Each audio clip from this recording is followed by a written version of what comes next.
Hey guys, I'm Nika and I'm your English teacher. And in this episode, we are going to be discussing the topic of 5 love languages. There is a theory that it's possible for couples to truly love each other, but at the same time, unfortunately, feel unloved just because they don't speak the same love language. And in this case, if people speak different love languages, they may face misunderstanding and they may have a lot of conflicts. But if, on the contrary, they know their partner's love language, they can build better relationships full of harmony, emotional connection, and better quality of communication. So, I believe that this episode will help you not only to improve your listening skills and maybe expand your vocabulary, but at the same time, it will also help you to build better relationships with your beloved ones.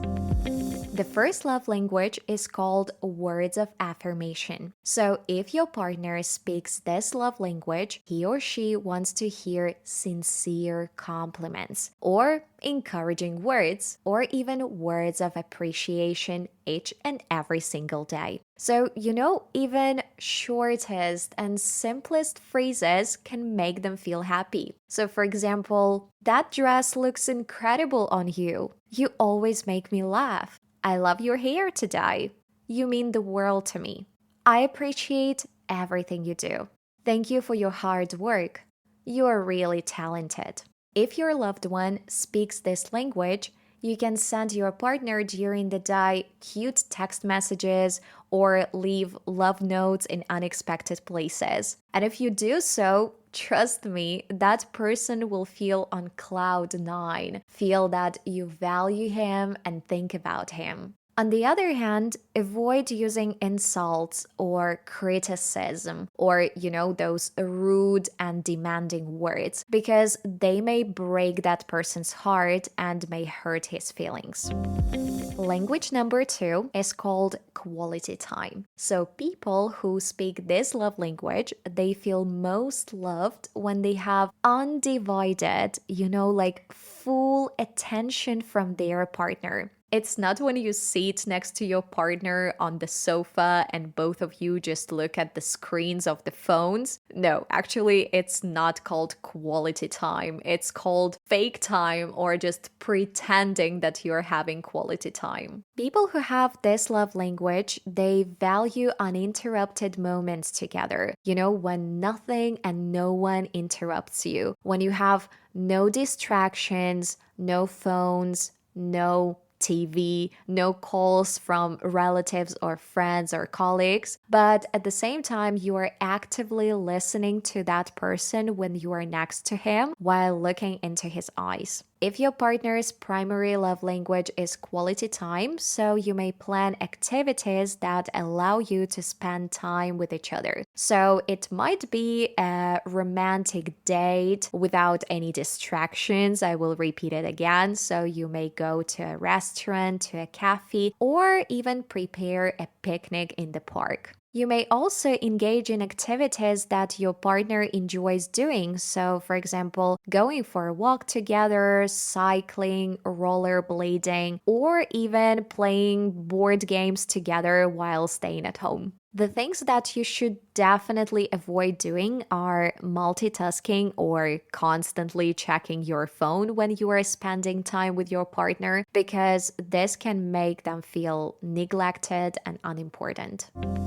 The third language is called acts of service. In this case, actions speak louder than words. People who speak this language, they express love by doing things for their family members or partners. So they also feel over the moon when their loved ones help them with practical tasks and show their love through thoughtful actions. The examples might be the following, very simple actually, like washing dishes, walking a dog, cooking a meal, fixing a car, or cleaning a house. These acts of service actually demonstrate your love and support. When you are together with a person who really appreciates acts of service, then in this case, you must definitely avoid being lazy or breaking commitments or promises, or at the same time, taking their efforts for granted. Love language number 4 is called receiving gifts. Individuals who speak this love language, they really appreciate gifts. But it doesn't mean that those people are very materialistic or they want to receive only large and expensive gifts. No, no, no. The most important point is that gifts must be thoughtful. So they must be based on the needs or interests of that person. People whose love language is receiving gifts, they also appreciate the effort behind that gift. So if the gift is unique and special and really hard to find or buy, they will definitely feel loved and appreciated. A person with receiving gifts as primary love language will never come anywhere with empty hands. So if they go traveling, they will always bring some souvenirs. Or at the same time, they never forget about any special occasions or celebrations just because they always look forward to those moments as opportunities to exchange gifts. I highly recommend you if your partner speaks this language, so keep a gift idea notebook or notes. So anytime your partner says that he likes something or dreams of something, you may write it down so it will be easier to find the present for the next birthday or anniversary. What you should definitely avoid doing is, of course, forgetting about special occasions or giving generic or thoughtless gifts, because it's crucial to show that you put effort into selecting something that resonates their desires and personality.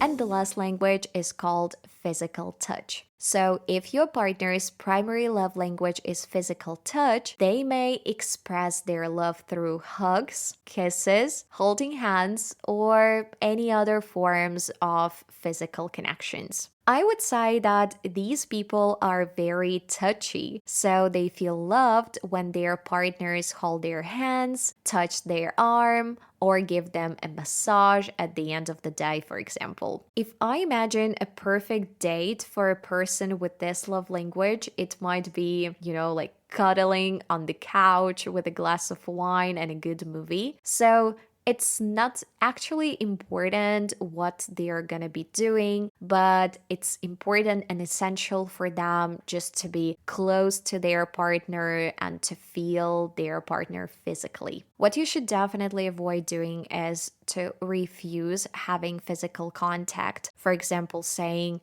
I don't want to hug now, I don't want to have a kiss, and so on. So those words may hurt person who speaks this language and might be unforgivable and destructive for that person. So guys, so far we have discussed 5 love languages. So let's review one more time. Words of affirmation, quality time, acts of service, receiving gifts, and physical touch. So my question to you now is the following. Were you able to identify your love language? Just in case if you notice that you have more than one primary love language, so don't be surprised. It happens. It's okay. It's totally fine. I also have a couple of love languages, main love languages. So for me, these are words of affirmation and acts of service. And frankly speaking, I cannot identify which one is more important to me. So I thrive when I feel and experience both of those languages. Today in the evening, I want you to discuss this topic with your partners and ask them whether they know your primary love language. If no, then try to make sure that you explain it to your partner and describe it. And maybe you can also give the examples of cases or situations when your partner spoke to you using your love language and you felt extremely happy. So I believe those examples might be really helpful. As I mentioned earlier, my primary love language is words of affirmations, and you will really make my day if you send me and write me a couple of words about this podcast, about the feelings that you had while listening to it, or maybe whether it was challenging for you to understand me or it was clear and rather easy. So, link to my Instagram you can find in the description of this podcast.